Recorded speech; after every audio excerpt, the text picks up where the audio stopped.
नमस्कार। FM news में हर्ष त्यागी के साथ हैं आप। आज चर्चा सरकार, किसान और विपक्ष को लेकर। कृषि कानून वापसी बिल लोकसभा और राज्यसभा दोनों सदनों में पास हो गया है, लेकिन किसान हैं जो यह कह रहे हैं कि जब तक अन्य मांगों पर फैसला नहीं तब तक आंदोलन खत्म नहीं। यह बिल अब राष्ट्रपति के पास भेजा जाएगा। केंद्रीय कृषि मंत्री नरेंद्र सिंह तोमर ने राज्यसभा में यह विधेयक पेश किया। इसके तुरंत बाद ही विपक्षी दलों ने हंगामा शुरू कर दिया। विपक्ष के हंगामे के बीच ही बिल राज्यसभा में पास हुआ। विपक्ष लगातार चर्चा करने की मांग पर अड़ा था, लेकिन सरकार इस पर चर्चा के लिए इसलिए तैयार नहीं हुई क्योंकि उनका यह कहना था कि जब प्रधानमंत्री नरेंद्र मोदी खुद माफी मांग चुके हैं तो फिर किस बात की चर्चा। दोनों ही सदनों से वापसी के बिल बिना चर्चा के पास हो गए। इस पर राहुल गांधी ने कहा कि सरकार बहस से डरती है। उन्होंने कहा कि हम जानते थे कि तीनों कानून वापस होंगे और हमें यह भी पता था कि 3-4 बिजनेसमैन भारत के किसानों से ज्यादा ताकतवर नहीं हैं। उन्होंने कहा कि यह किसानों की जीत है, लेकिन जिस तरह से बिना चर्चा के यह सब हुआ वो दिखाता है कि सरकार चर्चा से डरती है। सवाल उठता है कि जब बिल वापस हो गए हैं तो फिर किसान आंदोलन पर क्यों अड़े हैं? वहीं विपक्षी दल अब भी राजनीति क्यों कर रहे हैं? क्या किसानों के सहारे विपक्ष राज्यों के विधानसभा चुनाव को भुनाने की कोशिश कर रहा है? सवाल यह भी कि सरकार को जब बिल वापस ही लेना था तो चर्चा के लिए क्यों तैयार नहीं हुई? अहम सवाल तो यह भी है कि क्या सरकार अब किसानों की बाकी बातें भी मानने को तैयार हो जाएगी? इसी पर हम चर्चा करेंगे। मेरे साथ एफएम न्यूज के वरिष्ठ कार्यकारी संपादक अनिल मिश्र जी हैं। बहुत बहुत स्वागत है आपका। हमारे साथ बीजेपी से सूर्य प्रकाश मैथिल जी हैं। बहुत बहुत स्वागत है आपका। हमारे साथ कांग्रेस से ताजुद्दीन अंसारी साहब हैं। बहुत स्वागत आपका भी। और हमारे साथ किसान नेता शैलेश गिरी जी हैं। बहुत बहुत स्वागत आपका। शुरुआत बीजेपी से ही कि विपक्ष चर्चा चाह रहा था तो आखिर चर्चा क्यों नहीं कराई गई? जब बिल पास हुए तब भी चर्चा नहीं हुई, अब वापसी बिल पास हुए तब भी चर्चा क्यों नहीं हुई? क्यों चर्चा से सरकार डर रही है? धन्यवाद हर्ष जी।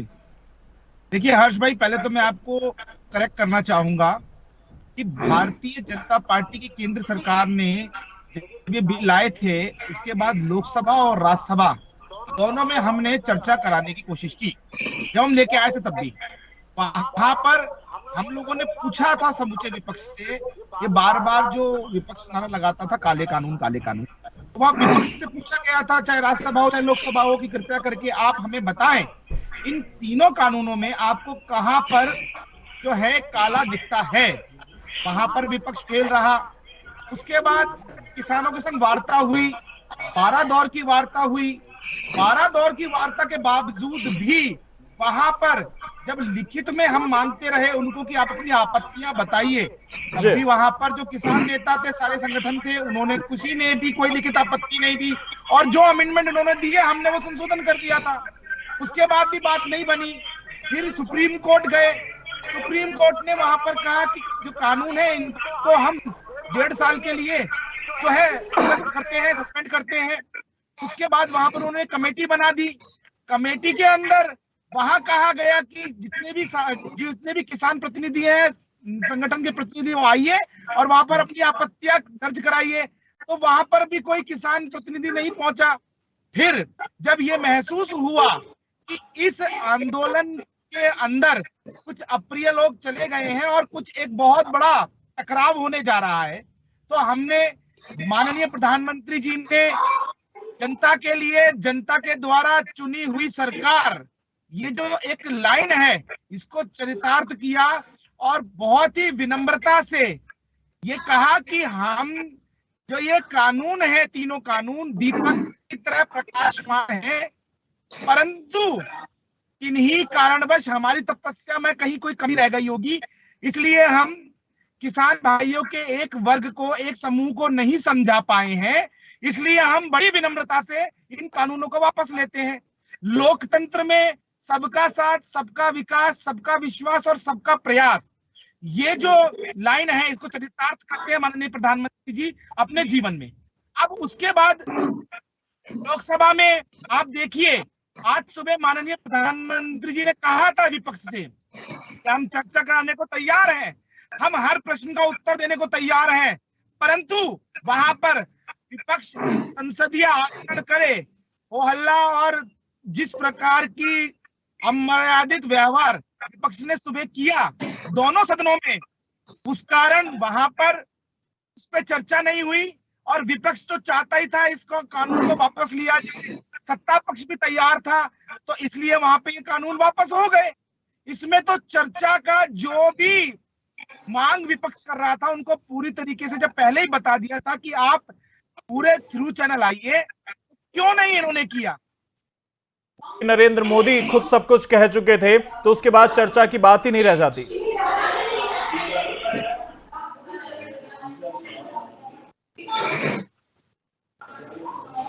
जी बिल्कुल मिल रही है जनाब।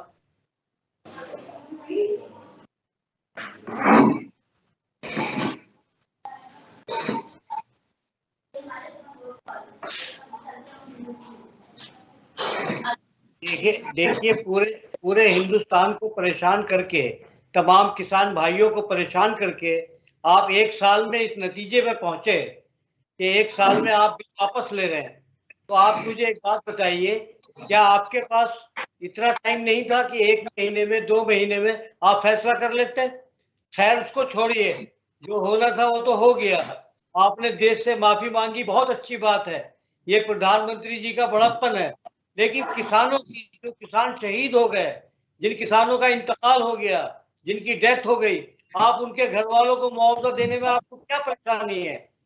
जिन किसानों के खिलाफ आपने मुकदमा कायम कराया, जिन किसानों के खिलाफ आपने मुकदमे कायम करा रखे 50,000 लोगों के खिलाफ, आप उनके मुकदमे वापस लेने में आपको क्या तकलीफ है?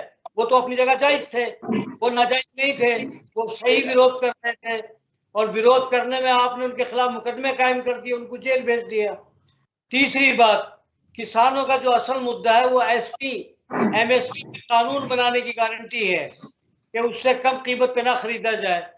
आप मुझे एक बात बताइए, असल चीज तो किसानों की वही मांग है कि हमारे चीज का, फसल का रेट कम से कम आप एक रेट फिक्स कर दें, जैसे हरियाणा में रेट फिक्स है, पंजाब में रेट फिक्स है, और स्टेटों में नहीं है। उससे काला बाजारी को बहुत बड़ा बढ़ावा मिलता है कि लोग बिहार से धान 800 रुपए में खरीदते हैं और यहाँ आकर के उसको बड़े भाव पे बेचते हैं। तो ये सब चीजों को रोकने के लिए आपको एमएसपी तो बनानी चाहिए, और एमएसपी बनाएंगे तो किसानों का बहुत भला होगा, देश का भला होगा। उसके बाद तो एक बार ऐसे जब मिल जाएंगे तो अपने आप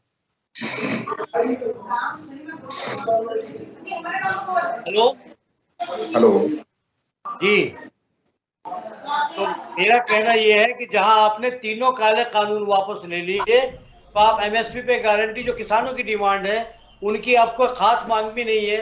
अरे भाई, आप जो लोग शहीद हो गए उनको मुआवजा दे दो, और जो उनके खिलाफ मुकदमे कायम वापस ले लो, काम खत्म हुआ। और इस मसले को हल करके, ठीक है, शैलेश गिरी हमारे साथ बने हुए हैं। शैलेश गिरी साहब, सरकार जब सब मान रही है, एक एक बात आपकी धीरे धीरे मान रही है, तो अभी तक क्यों आंदोलन पर डटे हुए हैं? उन्होंने भी किस कदर कुर्बानी दी है, आप ये थोड़ा सब्र तो रखिए। सूर्य प्रकाश मैथिल, आ रहा हूं मैं आपके पास। जी बताइए। शैलेश गिरी साहब,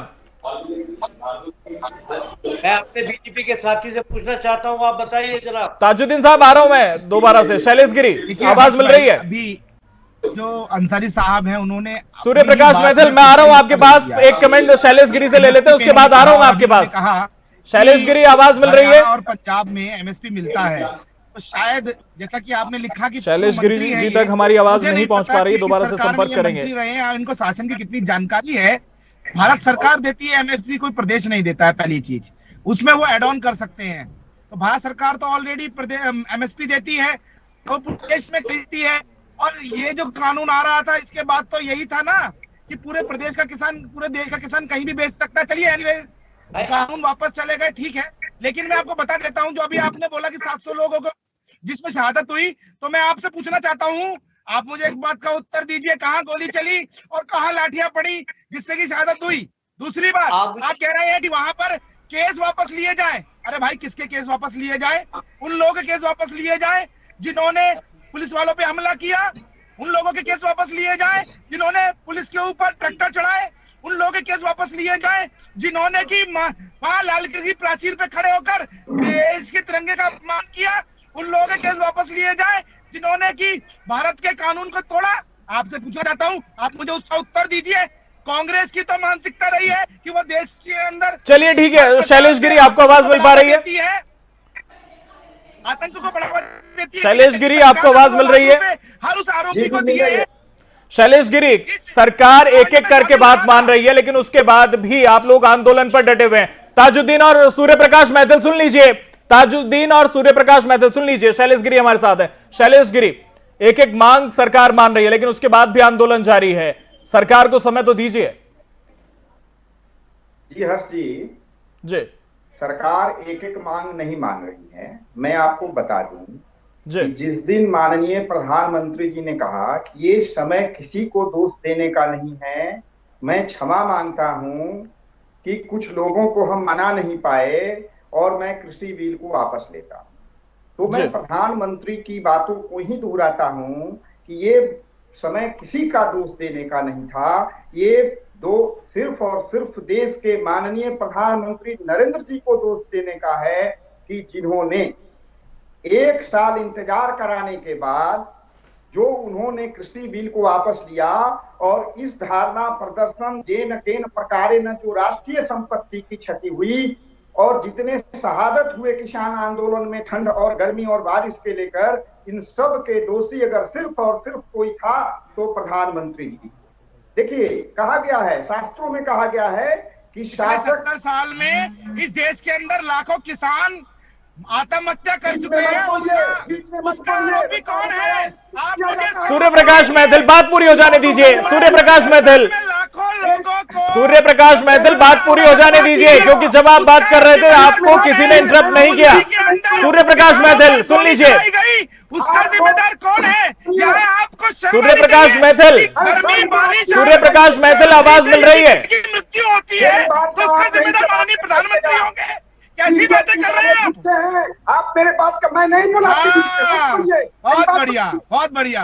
हर्ष जी, तो सिर्फ और सिर्फ एक महीने में न करके, एक साल में न करके अगर किया गया होता तो दोष देने का नहीं था, लेकिन जितनी राष्ट्रीय संपत्ति की क्षति हुई दोष देने का इनका है। अब मैं आपको बता रहा हूँ, शास्त्रों में कहा गया है कि शासक जिद्दी ठीक नहीं होता, वो अपने लिए और देश की प्रजा के लिए। अगर ये शासक जिद्दी न होता तो प्रजा और राष्ट्रीय संपत्ति की क्षति भी नहीं होती और एक देश के प्रधानमंत्री को अपनी प्रजा से माफी मांगने की भी जरूरत नहीं पड़ती। अब मैं आपको बता दे रहा हूं, इनकी तपस्या में कहीं कोई कमी नहीं रह गई। आपको पता होना चाहिए कि गौतम अडानी $7 अरब के जिनकी संपत्ति थी फोर्ब्स के अनुसार, आज उनकी संपत्ति $90,000 की हो चुकी है।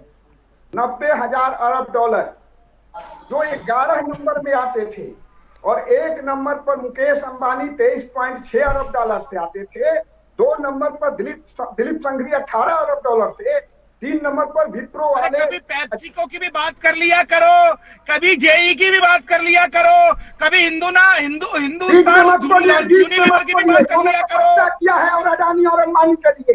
चुप रहिए, मेरी बात को सुनिए ध्यान से आप। 3 नंबर पर विप्रो वाले अजीब अंजिम $16.5 अरब। कभी राकेश टिकैत की संपत्ति बताओ कि राकेश टिकैत किस प्रकार। ठीक है शैलेश गिरी, आऊंगा मैं दोबारा आपके पास। हमारे साथ वरिष्ठ कार्यकारी संपादक अनिल मिश्र जी हैं। अनिल मिश्र जी, जिस तरह से लगातार सरकार एक के बाद एक किसानों की बात मानती जा रही है, लेकिन किसान अभी भी अपनी जिद पर अड़े हुए हैं, इस पूरे सिनेरियो को देखें तो आपको क्या लगता है कि किस तरफ अब ये आंदोलन जा रहा है? नहीं, मैं बता रहा हूं शैलेश गिरी जी, मैं आ रहा हूं आपके पास, दोबारा आ रहा हूं आपके पास। अनिल मिश्र जी हमारे साथ। अनिल मिश्र जी। जी बिल्कुल ठीक कहा आपने। देखिए, अब वो किस करवट बदल रहा है, अपनी करवट किस तरह बदल रहा है, ये ध्यान देने वाली बात है। अभी तक जो एक असमंजस की स्थिति बनी हुई थी कि किसान आंदोलन है, और किसान आंदोलन के पीछे एक आरोप भी लगाया जा रहा था, कहीं ना कहीं उसमें सच्चाई भी थी कि ये किसकी ताकत है। निश्चित रूप से किसान सड़कों पे थे और किसान एकजुट होकर आंदोलन कर रहे थे, लेकिन उसके साथ साथ कहीं न कहीं विपक्षी पार्टियों का साथ उनको मिल रहा था, जो उनके उत्साह में या उनके जोश में या उनकी ताकत में बढ़ावा दे रहा था। लेकिन अभी तक की जो घटना हुई, जिस ढंग से किसान बिल पास किया गया वो दिन नहीं भूला जा सकता है। और आज जिस ढंग से किसान बिल वापस लिया गया, ये दिन भी आज का है, ये देखा जा सकता है। इस बीच में एक लाइन उठती है, मैं शायद बीजेपी के जो हमारे प्रवक्ता हैं या नेता हैं जुड़े हुए हैं साथ में, मैं उनका नाम नहीं सुन पाया, देर से जुड़ा, तो जब ये बिल पास होता है तो कहा जाता है कि ऐतिहासिक बिल पास किया गया, और जब ये वापस किया जाता है तो फिर कहा जाता है कि ऐतिहासिक कदम उठाया गया और ऐतिहासिक बिल वापस कर लिया गया। तो ये जो ऐतिहासिक शब्द का प्रयोग 2 बार होता है, पास करने में भी और वापस करने में भी, ये इतिहास किस तरह का बन रहा, मैं ये जानना चाहता हूं। मैं किसी पार्टी के पक्ष या विपक्ष में नहीं जानना चाहता। दूसरा, अगर सरकार ये कहती है या मोदी जी ये कहते हैं कि हम कुछ किसान भाई लोग को नहीं समझा पाए, तो अगर कुछ का मतलब होता है 2, 4, 5, 10, 5, 15, 20, 25%, इसका मतलब 75% को समझा पाए। तो अगर 75% के लिए ऐतिहासिक बिल था जो देश हित में था, तो क्या 25% या 20% के लोगों के लिए वापस किया जाए जिन पर आरोप है कि ये इस तरह के लोग हैं, ये कुछ लोग हैं, बहके हुए लोग हैं, विपक्षी पार्टियों के लोग हैं, उनके साथ खड़े हुए विपक्षी पार्टियों की राजनीति कर रहे हैं। तो ये जो कंट्रोवर्सी खड़ी हुई है, उसको लेकर अब किसान, चूंकि सचमुच अब विपक्ष पूरी तरह से कहीं न कहीं अपनी जीत, जो विपक्ष पूरी तरह से बिखरा हुआ था, अस्तित्व की लड़ाई लड़ रहा था, सभी पार्टियां, अगर आप ध्यान दें, खासकर कांग्रेस, वो अपने अस्तित्व को बचाने के लिए अब संघर्ष कर रहा था पिछले 4-5 सालों से। उसको एक नई मजबूती मिली, उसको एक आधार मिला। इस किसान बिल के पीछे खड़े होकर, किसानों के विरोध के पीछे खड़े होकर, जिस तरह से उनके वरिष्ठ नेताओं ने, राहुल गांधी हो या प्रियंका गांधी, ट्वीट करके या उनको अपना समर्थन करके जिस तरह से एक माहौल बनाने का कोशिश किया, जब सरकार बैकफुट पे आती है तो उनका उत्साह बढ़ता है और वो कहीं ना कहीं आगे बढ़ते हैं। लेकिन यहीं पर कांग्रेस के वरिष्ठ नेता बैठे हुए हैं, मैं उनसे भी जानना चाहता हूं, ठीक है, इस 7 साल में ये भी याद दिलाना चाहता हूं कि बीजेपी के नेता को कि 2016 में भी यही स्थिति पैदा हुई थी, भूमि अधिग्रहण बिल लाया गया था, इसी तरह 1.5 साल संघर्ष चला था, 4 बार कैबिनेट से पास कराया गया बिल वापस किया गया। ऐसा बाकी बिल एक तरफ है, लेकिन किसानों से रिलेटेड बिल या कोई भी बात हो रही है, उस पर किसान संघर्ष करने को क्यों मजबूर होते हैं, क्यों सड़क पर आ रहे हैं। और वहीं अगर कांग्रेस से पूछा जाए तो आज ये 7 साल की सरकार है, लेकिन 7 साल पहले की लगभग सरकारें कांग्रेस की रही। 2011 का मैं याद दिलाना चाहता हूं, जब कांग्रेस की सरकार चल रही थी, राज्य स्तरीय कमेटी बनाई गई थी और उस राज्य स्तरीय कमेटी में एक प्रस्ताव पास किया गया था बहुमत से, जो केंद्र सरकार को दिया गया था कि MSP bill must, guarantee must होनी चाहिए। 2011 से 14 तक उस कांग्रेस सरकार ने उस फाइल को दबा के रखा। ये क्यों? अगर आज वो एमएसपी के इतने फेवर में बोल रहे हैं, उनको लगता है कि एमएसपी इतना जरूरी है, तो यही 4-5 साल पहले एमएसपी उनको क्यों नहीं दिखाई पड़ रही थी। तो ये राजनीतिक पार्टियां हैं, ये बयानबाजी करती हैं, लेकिन हाँ, निश्चित रूप से किसान जो कि अभी तक सड़कों बैठे थे, सरकार किसी भी कारण से, चूंकि अब वोट की राजनीति होती है, चुनाव उत्तर प्रदेश का मतलब आगे भारत का चुनाव होने जा रहा है, कहीं ना कहीं दबाव में आई है और उसके कारण बहुत से इसके पीछे कारण है जिसके कारण सरकार बैकफुट पर आई। लेकिन अब किसानों को भी समझना चाहिए, पहले सरकार ने प्रॉमिस किया, इन्होंने कहा नहीं, जब तक पास नहीं हो जाएगा तब तक हम नहीं मानेंगे। आज अगर किसान बिल संसद से पास हो रहा है वापसी का, तो उसके बाद अगर ये किसान कहते हैं कि हमें एमएसपी भी चाहिए, हमें बिल का भी वापसी चाहिए, तो उस पर भी सरकार का साफ शब्दों में कहना है कि हम इस पर एक कमेटी बनाएंगे जिस पर विचार विमर्श होगा और उसके बाद उसका रिजल्ट देखा जाएगा। वो इलेक्ट्रिक बिल या पराली जलाने पर भी सरकार ने अपनी बयानबाजी की है, उस पर उन्होंने साफ शब्दों का बोला है कि हम इस पर विचार करेंगे, कृषि मंत्री ने आगे बोला। तो अब मुझे लगता है कि किसानों को भी कहीं ना कहीं अब थोड़ा सा नरम दिल पड़ना पड़ेगा। लेकिन मैं आपको एक साफ शब्दों में बता दूं, अब कोई मुद्दे नहीं रह गए, कोई बात नहीं रह गई है, यहाँ अहम की लड़ाई चल रही है। चूंकि एक गलती सरकार से हो गई, इतने लंबे आंदोलन में प्रधानमंत्री स्वयं कभी न किसानों से रिलेटेड बात किया और न उनके पास जाके उनका हाल चाल पूछा, जहां किसान हर्ट हुए हैं। और अब वो किसान जो या किसान के नेता इस जिद में बैठे हुए हैं कि जब तक प्रधानमंत्री मोदी जी हमारे बराबर हमारे टेबल पर बैठकर हमसे नहीं बात करेंगे, तब तक हम ये आंदोलन खत्म नहीं होने देंगे। तो लड़ाई सिर्फ अहम की आ गई है, राजनीतिक पार्टियां तो अपने अपने पत्ते चल ही रहे हैं, जिसमें विपक्ष के हाथ में तुरुप का पत्ता लग गया। चलिए, बहुत सारे सवाल आपने उठाए हैं और एक एक करके जवाब लूंगा मैं। सबसे पहले शैलेश गिरी, क्या अब ये अहम और जिद की लड़ाई रह गई है? सिर्फ एक एक करके जवाब लूंगा, बात पूरी हो जाने दीजिए, क्योंकि चिल्लाने से कोई फायदा होता नहीं है। एक एक करके सभी सवालों का जवाब लूंगा।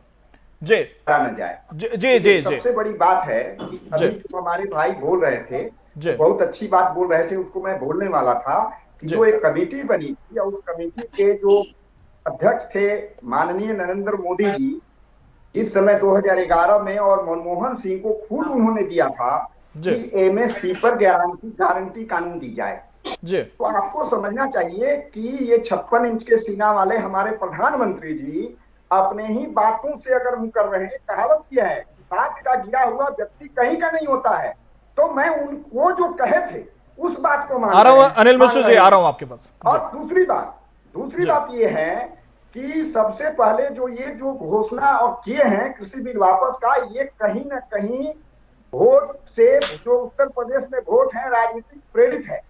दूसरी बात, ये सभी एक ही थाली के चट्टे बट्टे, जितने भी राजनीतिक दल हैं ये कहीं थाली के चट्टे बट्टे हैं। कांग्रेस ने नहीं दिया तो किसानों ने भारी बहुमत के साथ भाजपा को लाने का काम किया कि ये कहे हुए हैं मनमोहन सिंह से कि गारंटी कानून किया जाए, और गारंटी कानून एमएसपी। चलिए ठीक है, शैलेश गिरी जी, समय का अभाव है। अनिल मिश्र जी, आप कुछ कह रहे थे, फिर आगे से सवाल लेते हैं जी।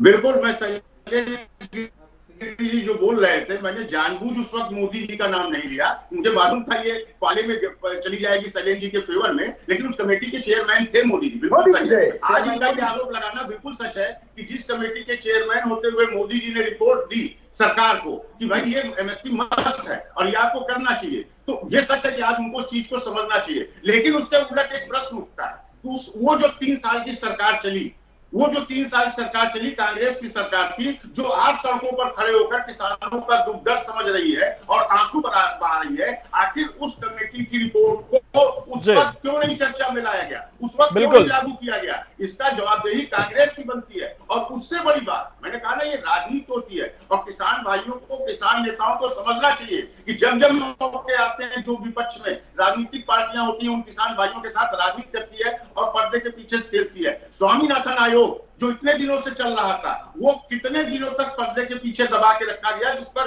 चर्चा तक नहीं होने दी गई। आज उसी स्वामीनाथन आयोग की डिमांड कांग्रेस के बड़े बड़े नेता और छोटे नेता खुलकर करते हैं। तो ये जो राजनीतिक पार्टियां हैं, ये देखिए अपने पक्ष विपक्ष को देखते हुए समयानुकूल वो अपनी ओर की राजनीति से करते हैं। मेरा इसीलिए मानना है शायद कांग्रेस के गुट को या कांग्रेस के वरिष्ठ नेताओं को, उसके किसान संयुक्त किसान मोर्चा, उनको समझना चाहिए कि कहीं वो राजनीतिक एक चाल के शिकार न हो जाएं। उनको अब अपना फायदा सिर्फ और सिर्फ अपने किसानों का ही देखते हुए, पक्ष विपक्ष की राजनीति से अलग हटते हुए अपना फायदा देखते हुए मुझे लगता है कि उनको अपना कदम बढ़ाना चाहिए, वरना इस राजनीति समझिएगा।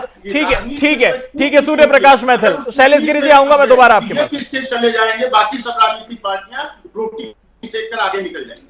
ठीक है, सूर्य प्रकाश मैथिल, जवाब दीजिए। बहुत सारे सवाल हैं कि जब बिल पास किया गया था, कृषि कानून पास किया गया था, तब भी ऐतिहासिक था, वापस ले लिया तो भी ऐतिहासिक कदम है। और अगर आप ये कह रहे थे कि सिर्फ कुछ किसान हैं, 20%, 25% हैं, उन्हें हम नहीं समझा पाए, तो क्या 75% किसानों का जो हित था वो आपने दांव में लगा दिया राजनीतिक एजेंडे के तहत?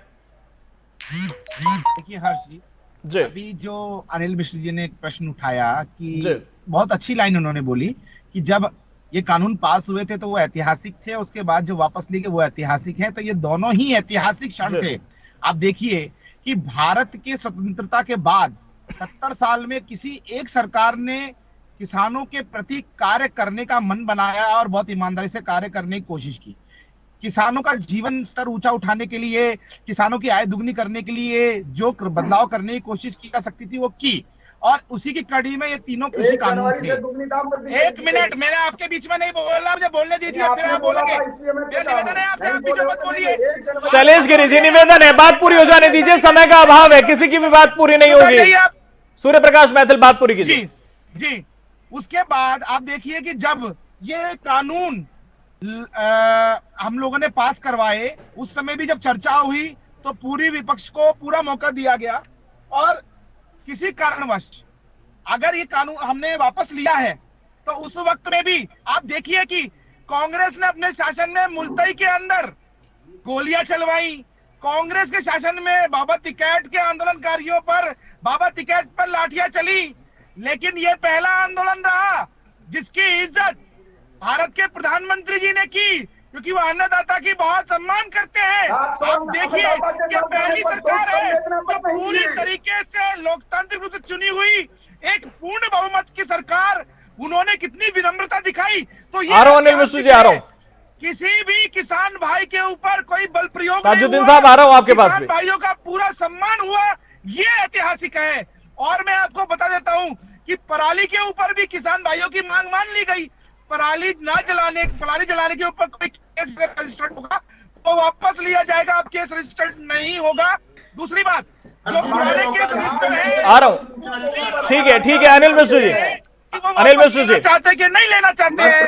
और मैं जो अभी बहुत सारी चीजें बोल रहे थे हमारे जो किसान नेता है, मैं इनको एक बात बता देता हूं।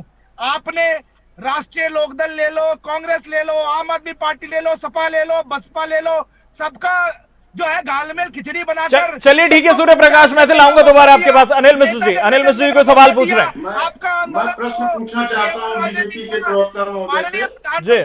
केवल और केवल उन किसान सूर्य प्रकाश मैथिल, सवाल सुन लीजिए, आपके पास आ रहा हूं, आपके लिए सवाल है। सूर्य प्रकाश मैथिल, आपके लिए सवाल है। अनिल मिश्र जी, मैं आपसे प्रश्न पूछना चाहता हूं, अगर आप इजाजत दें तो। जी पूछिए सर। जी, आपने अच्छी बातें कही, सुनने में अच्छा लगा, लेकिन मैं आपसे जानना चाहता हूं कि अगर साहबानो प्रकरण याद हो आपको, जो देश की अलग किनारे करके कहीं वोट की राजनीति के लिए सुप्रीम कोर्ट के दिए गए डिसीजन को जो एक कानून हो जाता है, उसको संसद में पास करा के बिल उसको पलट दिया जाता है। आज तक आप उसका उदाहरण देते हैं, आप इन सारी पार्टियां कि कांग्रेस वोट की राजनीति करती है। तो मैं आपसे जानना चाहता हूं कि 2014 से आज 2021 7 साल की सरकार में आपने 2 बार प्रयास किया किसानों के हित में कुछ करने के लिए। दोनों बिल किस तरह लाए गए? क्या वो लोकतांत्रिक प्रक्रिया थी और ऐसी क्या मजबूरी आ गई, ऐसा क्या बिल में कमी था कि आपको दोनों बार बिल वापस लेना पड़ा? क्या आप नहीं कांग्रेस की तरह? देखिए अनिल जी, आपने जो प्रश्न उठाया उसका मैं सीधा और सटीक उत्तर देता हूं कि भारत की सरकार माननीय प्रधानमंत्री जी के नेतृत्व में चल रही है। वो सबका साथ, सबका विकास, सबका विश्वास और सबके प्रयास के अंतर्गत चलती है। दूसरी बात, अरे सुन लो भैया, ओ अडानी अंबानी शांत हो जाओ। सुनो, ऐसा है सर कि मैं आपको एक बात बता देता हूं, भारतीय जनता पार्टी के लिए हमारा अन्नदाता, हमारा किसान भाई सबसे ज्यादा श्रद्धेय है। और यदि हमारे किसान भाई किसी विषय पर असहमत है या किसान भाइयों का एक समूह किसी विषय पर असहमत है, तो माननीय प्रधानमंत्री जी ने कहा ना कि हमारी तपस्या में कहीं ना कहीं कोई कमी रह गई होगी, जिसके कारण माननीय प्रधानमंत्री। चलिए ताजुद्दीन साहब काफी देर से इंतजार कर रहे हैं। ताजुद्दीन साहब, चलिए ठीक है, सूर्य प्रकाश मैथिल आऊंगा मैं दोबारा आपके पास। ताजुद्दीन अंसारी काफी देर से इंतजार कर रहे हैं। मेरे बीजेपी के अजीज दोस्त और तमाम मेरे नेता जो मेरे भाई बैठे हैं, बच्चे बैठे हैं, मैं एक ऐतिहासिक बात बताना चाहता हूं कि मेरी उम्र भी 70 साल की हो गई है, लेकिन ये कभी नहीं देखा कि पहले गोडाउन बने और कानून बाद में बने। ये भी एक ऐतिहासिक बात है। ये भी तो हमारे सरकार, हमारे माननीय प्रधानमंत्री जी के नॉलेज में हुआ कि पहले गोडाउन बनाए गए और कानून बाद में बनाया गया। और लेकिन ताजुद्दीन साहब, एक सवाल अनिल मिश्र जी ने पूछा था कि 2011 में जब रिपोर्ट सौंपी गई थी और आपकी सरकार थी, तो क्यों उस रिपोर्ट को दबाकर रखा गया, ये भी तो बताइए। मैं बता रहा हूं आपको, 2011 में प्रस्ताव नरेंद्र मोदी साहब ने रखा था जब आप चीफ मिनिस्टर थे, डॉक्टर मनमोहन सिंह जी के पास, और सारी बातचीत हुई। होने के बाद दबाने के लिए ऐसा कुछ नहीं था। कांग्रेस की नीति और नियत में कभी कोई फर्क नहीं आया। और आज जो कुछ भी था वो कांग्रेस ने उसका मजा देख लिया, लेकिन चंद दिनों के लिए आपको मजा मिला है। मैं आपसे फिर एक बात कहना चाहता हूं कि हिंदुस्तान में शासन, किसानों पे गोली चलवाना मजा था, किसानों पे लाठी चलवाना मजा था, किसानों को आत्महत्या पे प्रेरित करने का मजा था, किसानों को कर्ज से। आ रहा हूं शैलेश गिरी, अनिल मिश्र जी, आ रहा हूं आप दोनों के पास, बात पूरी करिए। ताजुद्दीन अंसारी, सूर्य प्रकाश मैथिल, समय का अभाव है मेरे पास। ताजुद्दीन की बात पूरी हो जाने दीजिए, उसके बाद फाइनल कमेंट पर आऊंगा, तब बताइएगा। हमने तो लखीमपुर में कत्लेआम देखा है, क्या बात आप कर रहे हैं? ठीक है अनिल मिश्र जी, उनकी लिंचिंग एक एक करके सूर्य प्रकाश मैथिल, मेरा निवेदन है, किसी को समझ नहीं आएगा, एक एक करके। आपने तो अनिल मिश्र जी, जनाब आपने तो ये भी नहीं किया, कम से कम मैं कांग्रेस के नेता जी से प्रश्न पूछना चाहता हूं, अगर वो ताजुद्दीन अंसारी साहब सुन लीजिए, ताजुद्दीन अंसारी साहब सुन लीजिए, आपके लिए सवाल है। पूछना चाहता हूं। ताजुद्दीन साहब आपके लिए ही सवाल है, सुन लीजिए। ताजुद्दीन साहब आपके लिए सवाल है। वक्त खुद बताएगा गद्दार कौन है। मेरी बात ताजुद्दीन साहब, गद्दारों के दल में हाहाकार है, क्योंकि ताजुद्दीन साहब आपके लिए सवाल है, ताजुद्दीन साहब आपके लिए सवाल है, सवाल पूछे अनिल मिश्र जी। आपके फैसला नहीं लेते अंसारी साहब, चूंकि आप बहुत वरिष्ठ मैंने नेता जो हैं, बात कही, आप कह रहे थे कि स्टेट गवर्नमेंट करती है, मैं जानता हूं, लेकिन ताजुद्दीन साहब, तो स्टेट में तो आपकी है। ताजुद्दीन अंसारी, तो आदेश लागू करा सकते थे। अरे ताजुद्दीन अंसारी आपको आवाज मिल रही है? माननीय है, बहुत वरिष्ठ हैं। सूर्य प्रकाश मैथिल, सूर्य प्रकाश मैथिल सुन लीजिए। ताजुद्दीन अंसारी, वाली राजनीति नहीं है, मस्जिद वाली राजनीति नहीं है, शांत हो जाइए। ये राजनीति ताजुद्दीन अंसारी पड़ेगी। ताजुद्दीन अंसारी आपके लिए सवाल है, सुन लीजिए। अनिल मिश्र जी सवाल पूछिए, समय का अभाव है जी। पहले बनाओ कानून, बाद में जी। क्या राजनीति है, उसके बाद क्षमा याचना कर लो, क्षमा याचना करके जो देश के अंदर आजाद भारत के इतिहास में 100 सरकारों को, चुनी हुई सरकारों को बर्खास्त, मेरा निवेदन है सूर्य प्रकाश मैथिल और ताजुद्दीन अंसारी। कांग्रेस के नेता यहाँ बैठकर बोल रहे हैं ताजुद्दीन अंसारी, सूर्य प्रकाश मैथिल। हो गई वाह, कांग्रेस ने कभी लोकतंत्र की ताजुद्दीन अंसारी, सूर्य प्रकाश मैथिल सुन लीजिए, समय का अभाव है, समय का अभाव है। अनिल मिश्र जी सवाल पूछिए। लोकतंत्र की हत्या नहीं थी, संविधान की प्रस्तावना को बदल देना लोकतंत्र की हत्या नहीं थी। कांग्रेस ने अनिल मिश्र जी आप सवाल पूछिएगा, सवाल पूछेगा, आप मैं लूंगा जवाब, आप सवाल पूछिए। हुआ था, सुई भी नहीं बनती थी, ये सारी देन कांग्रेस की है, शराब देख रहे हो आप, हमारे बनाए हुए। अनिल मिश्र जी आप सवाल पूछिए, मैं जवाब लूंगा, आप सवाल पूछिए। आप देश का पहला एयरपोर्ट इंदिरा गांधी इंटरनेशनल हवाई अड्डा किसने दिया था? किसने दिया था प्राइवेटाइजेशन पे? जीएमआर को किसने दिया था प्राइवेटाइजेशन पे, ये बताओ ना। मेरी बात तो वही सुन तो लीजिए। 80 लाख करोड़ रुपए के लोन। ताजुद्दीन साहब, सूर्य प्रकाश मैथिल, मुझे मजबूरन आप लोगों की आवाज को डाउन कराना पड़ेगा।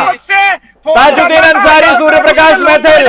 मुद्दा ये है कि सिर्फ कृषि बिल वापस लेने से नहीं होगा, एमएसपी पे गारंटी कानून बनाना पड़ेगा। कैसा होता था। चलिए बहुत बहुत शुक्रिया ताजुद्दीन अंसारी, सूर्य प्रकाश मैथिल, शैलेश गिरी जी और अनिल मिश्र जी आपका हमारे साथ इस चर्चा में जुड़ने के लिए। तो सवाल यहां पर यह है कि सरकार जब सब मांगे मान रही है तो आखिरकार किसान जो है वो आंदोलन पर क्यों अड़ा हुआ है?